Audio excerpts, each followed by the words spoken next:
राज्यामधील शेतकऱ्यांसाठी आज दिवसभरामधील झटपट अशा ठळक बातम्या व शेतकऱ्यांसाठी रखडलेल्या कर्जमाफीबद्दलची एक अत्यंत मोठी खुशखबर देखील राज्य सरकारच्या मार्फत समोर आली आहे। यासोबतच राज्यामधील शेतकऱ्यांना नमो शेतकरी महासन्मान निधी योजनेचा 7वा हप्ता वितरण करण्याचा मुहूर्त देखील लागला असून याची देखील अधिकृत अशी तारीख राज्य सरकारने आज जाहीर केली आहे।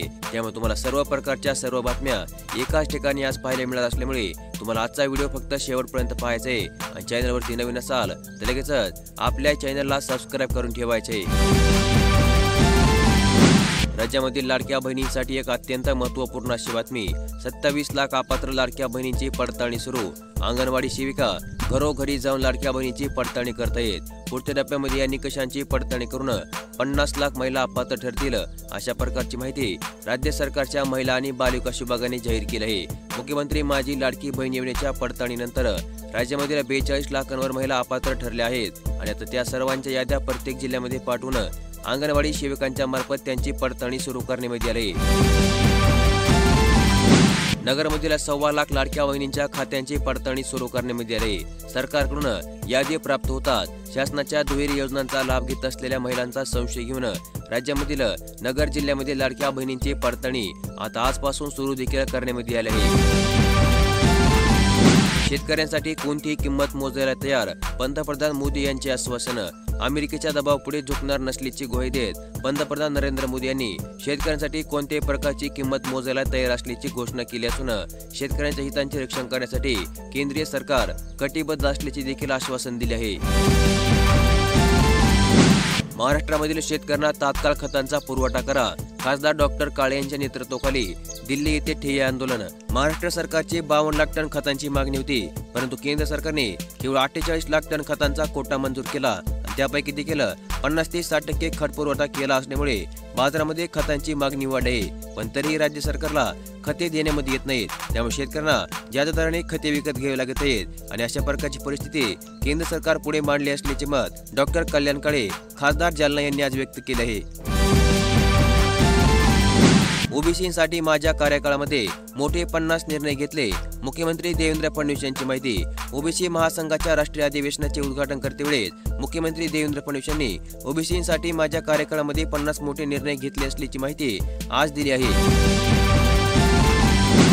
राज्यामधील कर्जमाफीच्या प्रतीक्षेमध्ये असणाऱ्या शेतकऱ्यांसाठी एक अत्यंत मोठी खुशखबर आहे। गरजू शेतकऱ्यांच्या कर्जमाफीसाठी सरकारकडून समितीची स्थापना करण्यात आली आहे। महसूल मंत्री बावनकुळे यांची माहिती आणि सर्वेक्षणाद्वारे अचूक यादी तयार करण्यात येणार असून राज्यामधील खऱ्या गरजू शेतकऱ्यांनाच कर्जमाफीचा लाभ मिळावा यासाठी राज्य सरकारने एक समिती देखील स्थापन केली आहे आणि समिती एक सर्वेक्षण करणार असून या सर्वेक्षणाच्या माध्यमातून गरजू शेतकऱ्यांची अचूक यादी तयार करून अपात्र लाभार्थ्यांना वगळण्यात येईल अशा प्रकारची माहिती महसूल मंत्री चंद्रशेखर बावनकुळे यांनी आज दिली आहे। मध्य महाराष्ट्र आणि कोकणामध्ये पुढील 2 दिवसांमध्ये पावसाचा अंदाज व्यक्त करण्यात आला आहे। मध्य महाराष्ट्र आणि कोकणामध्ये शुक्रवार आणि शनिवार असे 2 दिवस तुरळक भागामध्ये पावसाचा अंदाज आहे। विदर्भामध्ये मात्र 11 ऑगस्ट पर्यंत पावसाचा जोर राहणार असल्याचा अंदाज हवामानशास्त्र विभागाने दिला आहे। राज्यामधील शिधापत्रिका धारक लाभार्थ्यांसाठी एक अत्यंत मोठी बातमी आहे।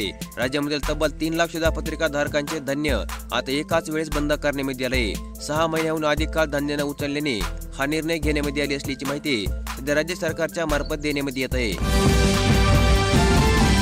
पीक विमा योजना 2025 अंतर्गत नुकसान भरपाई पद्धतीमध्ये आता बदल करण्यात आला असून पूर्वी नुकसान झाल्यानंतर 72 तासामध्ये कंपनीला माहिती देऊन पंचनाम्यावर भरपाई देण्यात येत होती। आता मात्र पीक कापणी प्रयोगाच्या आधारे नुकसान भरपाई देण्यात येईल। त्यामुळे भरपाई मिळण्याची आशा आता कमी झाली असल्यामुळे अनेक शेतकरी पीक विमा भरण्यापासून दूर राहिले आहेत। राज्यामधील कापूस उत्पादक शेतकऱ्यांसाठी एक अत्यंत मोठी खुशखबर। यंदा कापसाला 8,100 रुपयांचा भाव जाहीर करण्यात आला असल्याची माहिती सीसीआयकडून देण्यात आली आहे। सीसीआयकडून शेतकऱ्यांना मोठा दिलासा। यंदाच्या हंगामासाठी प्रति क्विंटल 8,100 रुपयांचा भाव जाहीर करण्यात आला आहे। व्यापाऱ्यांनी कापसाला 7,000 ते 7,300 रुपयांचा भाव दिला नाही, त्यामुळे सीसीआयच्या तोडीने 8,100 रुपये भाव व्यापारी कापसाला देतील का अशा प्रकारचा प्रश्न देखील सध्या सीसीआयच्या मार्फत विचारण्यात येत आहे। मागील वर्षीपासून बोनसच्या प्रतीक्षेमध्ये असणाऱ्या शेतकऱ्यांसाठी मोठी खुशखबर। अखेर बोनसच्या दुसऱ्या टप्प्यामधील 113 कोटी रुपये आले। खरीप हंगामासाठी मिळाला आहे आर्थिक आधार। हिवाळी अधिवेशनामध्ये आधारभूत धान खरेदी केंद्रावर नोंदणी केलेल्या सर्व शेतकऱ्यांना हेक्टरी 20,000 रुपये बोनस जाहीर केला होता। परंतु आता याबाबत जिल्ह्यामधील सर्व नोंदणी करत शेतकऱ्यांसाठी अत्यंत दिलासादायक बातमी समोर आली आहे। राज्यामधील नुकसानग्रस्त शेतकऱ्यांसाठी एक अत्यंत दिलासादायक बातमी। पीक नुकसान भरपाईचा शासन निर्णय आला। राज्यामध्ये जून 2025 आणि सप्टेंबर 2024 ते ऑक्टोबर 2024 या कालावधीमध्ये अतिवृष्टी आणि पूर परिस्थिती अशा नैसर्गिक आपत्तीमुळे शेतकऱ्यांचे मोठ्या प्रमाणामध्ये नुकसान झाले होते आणि या काळामधील नुकसानग्रस्त शेतकऱ्यांसाठी आता एक आनंदाची बातमी समोर आली असून राज्यामधील अशा नुकसानग्रस्त शेतकऱ्यांच्या बँक खात्यामध्ये पुढील 2 दिवसांमध्ये या नुकसान भरपाईचे पैसे राज्य सरकारच्या मार्फत जमा करण्यामध्ये येणार आहेत। राज्यामधील पूरग्रस्तांच्या बँक खात्यामध्ये प्रत्येकी 10,000 रुपयांची शासकीय मदत राज्य सरकारच्या मार्फत तात्काळ जमा करण्यामध्ये येणार आहे आणि अशा प्रकारची माहिती स्वतः राज्याचे उपमुख्यमंत्री अजितदादा पवार यांनी जाहीर केली आहे। कर्जमाफीसाठी बावनकुळेंचा ताफा अडवण्याचा प्रयत्न। संभाजी ब्रिगेडच्या पवार यांना समज देऊन सोडले। धाराशिव जिल्ह्याच्या दौऱ्यावर असलेल्या महसूल मंत्री चंद्रशेखर बावनकुळे यांच्या वाहनाचा ताफा उमरगा येथे शुक्रवारी सकाळी अडवण्याचा प्रयत्न करण्यात आला। त्यामुळे संभाजी ब्रिगेडच्या पवार यांना समज देऊन सोडण्यात आले आहे। राज्यामधील राशन कार्ड धारक लाभार्थ्यांसाठी पुन्हा एक अत्यंत महत्त्वपूर्ण अशी बातमी। आयकर भरणार आणि दारापुढे असेल कार, आता त्यांचे राशन धान्य होणार आहे बंद। शासनाच्या मोफत धान्य योजनेचा लाभ कार मालक, आयकरदाते, सरकारी कर्मचारी आणि वार्षिक उत्पन्न 1 लाख रुपयांपेक्षा अधिक असलेल्या राशन कार्ड धारक घेत असल्याचे उघड झाले आहे। पुरवठा विभागाने अशा अपात्र लाभार्थ्यांचा शोध घेण्याचे काम सुरू केले असून लवकरच त्यांचे राशन बंद करण्याची कारवाई देखील राज्य सरकारच्या मार्फत करण्यात येत आहे। आता राज्यामधील घरकुल लाभार्थ्यांसाठी एक अत्यंत मोठी खुशखबर आहे। घरकुल लाभार्थ्यांसाठी तात्काळ जागा उपलब्ध करून देणार असल्याची माहिती बीडीओ अधिकाऱ्यांनी दिली आहे। घरकुलासाठी जागा नसलेल्या लाभार्थ्यांना प्रशासकीय स्तरावर प्रस्ताव पाठवून जागा उपलब्ध करून देण्यासाठी प्रयत्न करण्यात येईल, अशा प्रकारचे आश्वासन शिल्लोड पंचायत समितीचे गट अधिकारी रत्नाकर पवार यांनी दिले आहे।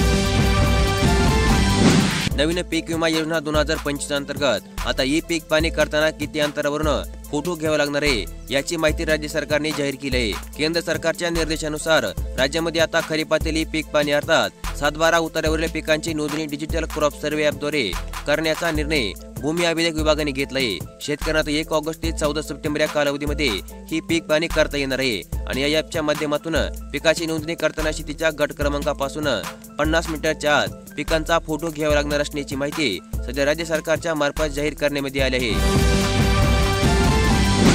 कर्जमाफीचे आश्वासन तात्काळ पूर्ण करणार असल्याची ग्वाही मुख्यमंत्री देवेंद्र फडणवीस यांनी दिली। राज्य सरकारने कर्जमाफीचे आश्वासन दिले होते आणि आश्वासनाची पूर्तता आम्ही लवकरच करणार असल्याची ग्वाही राज्याचे मुख्यमंत्री देवेंद्र फडणवीस यांनी दिली आहे। राज्यामधील शेतकऱ्यांसाठी एक अत्यंत महत्त्वपूर्ण अशी अपडेट। हे शेतकरी कर्जमाफीपासून वंचित राहणार नाहीत। मंत्री बावनकुळे यांनी सांगितले आहेत कर्जमाफीचे निकष। राज्यामधील शेतकऱ्यांसाठी दिलासा देणारी महत्त्वपूर्ण अशी घोषणा मुख्यमंत्री देवेंद्र फडणवीस यांनी केली असून राज्य सरकारने दिलेल्या कर्जमाफीच्या आश्वासनाची लवकरच अंमलबजावणी करण्यात येणार आहे आणि यासाठी मुख्यमंत्री देवेंद्र फडणवीस यांनी काही निकष जाहीर केले असून या निकषांतर्गत बसणाऱ्या शेतकऱ्यांची सरसकट कर्जमाफी करण्यात येईल, अशा प्रकारचे आश्वासन चंद्रशेखर बावनकुळे यांनी दिले आहे।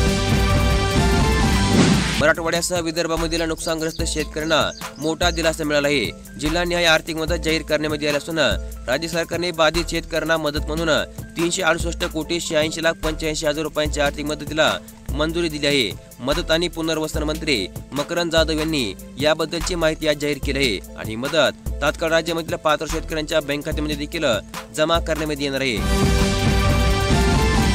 हिंगोलीमधील 6 मंडळामध्ये अतिवृष्टी, कयाधू नदीला पूर, मंदिरावर वीज कोसळली। जिल्ह्यामध्ये शुक्रवारी पहाटे जोरदार पाऊस झाला असून परिणामी शहरानजीक असलेल्या कयाधू नदीचे ओढे आणि नाले वाहू लागले आहेत।